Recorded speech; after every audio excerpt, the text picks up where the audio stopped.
What's going on, guys? It's Chad back here over on some more Call of Duty, and we recently ended up getting some rumors. Now, understand, since they're rumors and like little leaks and stuff, things are subject to change and also could just be straight up not right. Things can change, things can be wrong to begin with. There could be a lot of things.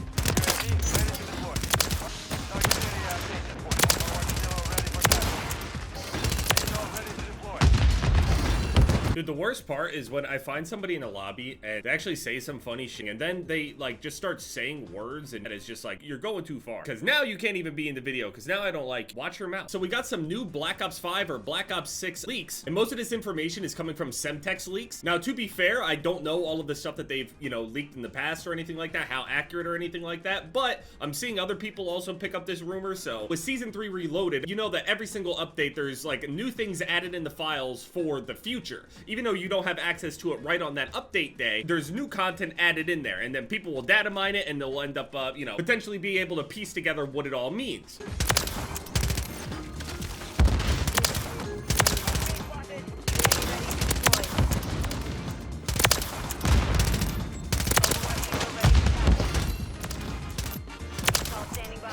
Oh, the guy that ended up getting the shotgun collat right off rip ends up leaving the game as soon as I get all the streaks in here.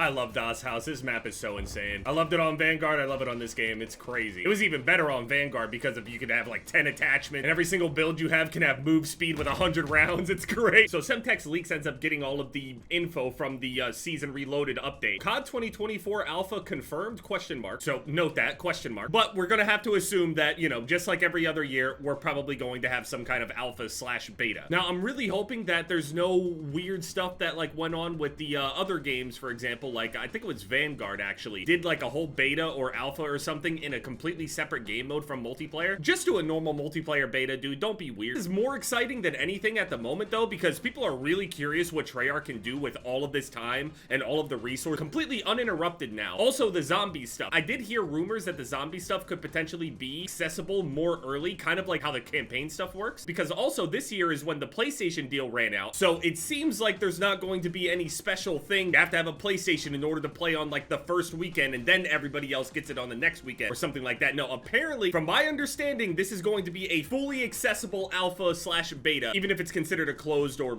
open one, whatever. It's going to be all platforms and not exclusive to one for a weekend, for example. At least that's what makes sense. COD 2024 slash Black Ops 6 will be following Black Ops Cold War's footsteps and will release a public alpha build sometime before launch. It looks like it'll be for multiplayer, but can't be certain. But we can kind of extrapolate here a little bit, and even if like the information that he gets right there is not actually pertaining to some sort of multiplayer alpha or beta, the file says alpha. We know with Call of Duty's track record, they will release some sort of beta or alpha or whatever to drive some sales. They always do, and it always works too. I play every single one of them. This one will actually be really interesting though, because of the no weird exclusivity deals or anything like that. Just pure gaming. You know, it'd be really nice if they gave us like an alpha slash beta for literally like all of the things. Obviously, Warzone is a little bit more complicated to make a beta or alpha on. It would be a little weird to run like two different versions of Warzone at the same time. I don't know. It just doesn't feel like they would do that, but I definitely feel like they'll be able to, at the very least, do the multiplayer one, just going by history. But there is a possibility for a zombies one. It's pretty much confirmed that we're getting full-blown, real zombies experience this time. I'm gonna assume it's gonna be at least on par with, you know, Cold War or whatever. I know that some people felt some type of way about Cold War overall. I know that a lot of, like, really experienced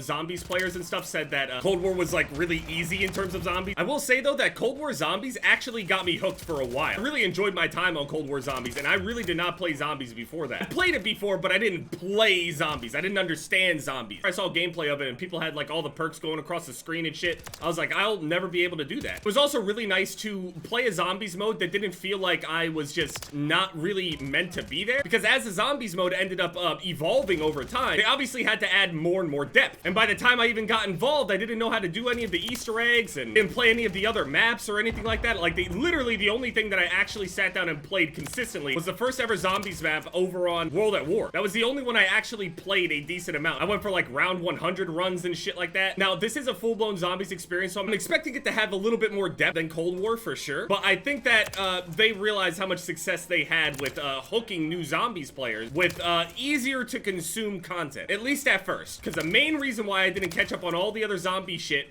is because number one, I would literally need a guide to get me through all of it. Not like a video guide, I mean like a person guide. Like I'm being led on a fucking safari, an expedition. The amount of people that were like, dude, just like walk you through all of these zombies, Easter eggs and shit, it'll be fun. That's just not my thing. I would like to be able to do it myself. Just an idea.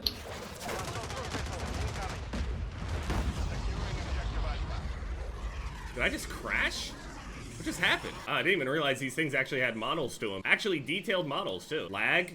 Oh, okay, yeah, it's not just me. Server connection timed out. What the fuck? We have like little, you know, rumors and just little information out there about alphas and things like that, and we'll be able to theorize what could and couldn't be. People have already been doing that anyway without any confirmation because we just know it's coming. We know that there's going to be multiplayer. We know that there's a campaign. We know that there's zombies. And obviously we know that like Verdansk and other things are going to be happening as well for Warzone, but they included the entire COD 2024 campaign safe house utility file in Season 3 Reloaded. COD 2024/Black Ops 6 safe house details. Similar to Cold War, Black Ops 6 will feature a safe house during the campaign. You go back and actually watch like my Cold War playthrough or anybody's playthrough or whatever, there's like this hub where you end up selecting the missions from that point. But it's kind of a dynamic hub depending on, you know, how far you are into the story and stuff like that. Characters disappear, reappear, move around, interact with you. It's just really cool. And there was a lot of like really nice detail in the game. Things as simple as like walking up to a character that's sitting at a desk not looking at you. You can approach them from the side that they're looking, and then they'll just look at you and start talking to you. But you can also approach them from behind, and it won't be like this weird thing where you're talking to the back of their head. The actual model will turn around and look at you like in a very realistic way, not twisting their head around on some horror movie type shit or speaking into the void on some like Skyrim/Fallout kind of you know, engine. There's a lot of really cool detail in there. And also I really enjoyed the Cold War campaign. I like the whole like psychological aspect to a lot of these things. I personally don't care about the whole glorifying, oh, these guys are fighting the war, they gotta win, how brave they are, look at all the explosions and action and shit like that. Like that's just not all the glory of war. Is something that's like, it's super boring to me. It's a very similar thing with just action sequences and movies and stuff like that as well. I'm very bored at it, and I find it much more interesting after a certain group ends up winning in this war, quote, winning. I want to see the after effects of it all. I want to see the psychological damage that the people took. Call me weird or whatever, but that to me is the most interesting part about this whole thing. If you know anybody that's ever been in the military or any shit like that, you know the mental side of shit is no joke. I like to see that expanded upon. And Cold War had a lot more psychological shit going on with about like what is and isn't the truth. Am I remembering this right? Is my brain trying to protect me from some sort of information or images that I saw? That's the shit I like. I know that some people will find that corny. They like big explosion, fine, whatever. Just at least have like a good mix in there. Ultimately, there's no one on the planet that could kill